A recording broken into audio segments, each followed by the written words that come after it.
आप ये 5 financial mistakes करना बंद कीजिए, वरना पूरी लाइफ फाइनेंशियली स्टक रह जाओगे। एंड मैं गारंटी के साथ कह सकती हूँ कि मेजॉरिटी यंग पीपल ये मिस्टेक्स रिपीट कर रहे हैं। मिस्टेक नंबर 1, सेव करना बट इन्वेस्ट नहीं करना।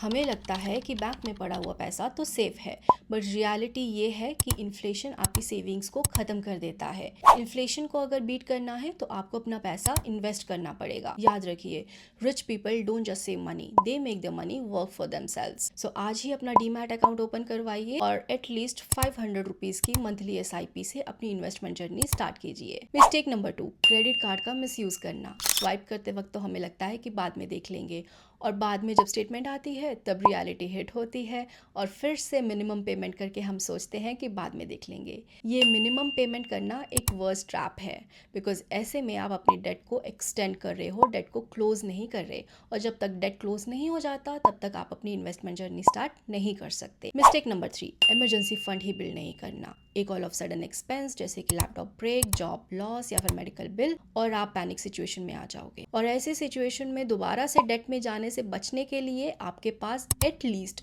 6 मंथ्स का तो इमरजेंसी फंड होना चाहिए। जो भी आपके मंथली एक्सपेंसेस हैं उसका 6 गुना इमरजेंसी फंड आपके पास लिक्विड कैश में होना चाहिए। मिस्टेक नंबर 4, अपने एक्सपेंसेस को बजट और ट्रैक ही नहीं करना। आजकल की यंग जनरेशन की प्रॉब्लम पता क्या है? सैलरी आई और सैलरी गई। प्रॉब्लम ये नहीं है कि इनकम कम है, प्रॉब्लम ये है कि पैसा कहाँ जा रहा है उसका कुछ पता ही नहीं है। सो आज से अपने एक्सपेंसेस को बजट और ट्रैक करना स्टार्ट कीजिए। मिस्टेक नंबर 5, और ये मिस्टेक तो कई बार मैंने खुद से रिपीट की है। इनकम बढ़ते ही अपनी लाइफस्टाइल को अपग्रेड कर लो, अपने खर्चे बढ़ा लो, तो ऐसे में वेल्थ कैसे बिल्ड हो पाएगी? वेल्थ बिल्ड करने के लिए इनकम तो बढ़ानी पड़ती है, लेकिन इनकम बढ़ाने के साथ साथ अपने एक्सपेंसेस भी कंट्रोल करने पड़ते हैं। एक चीज याद रखिए, इनकम कमाना एक स्किल है, लेकिन मनी को मैनेज करना एक डिसिप्लिन है।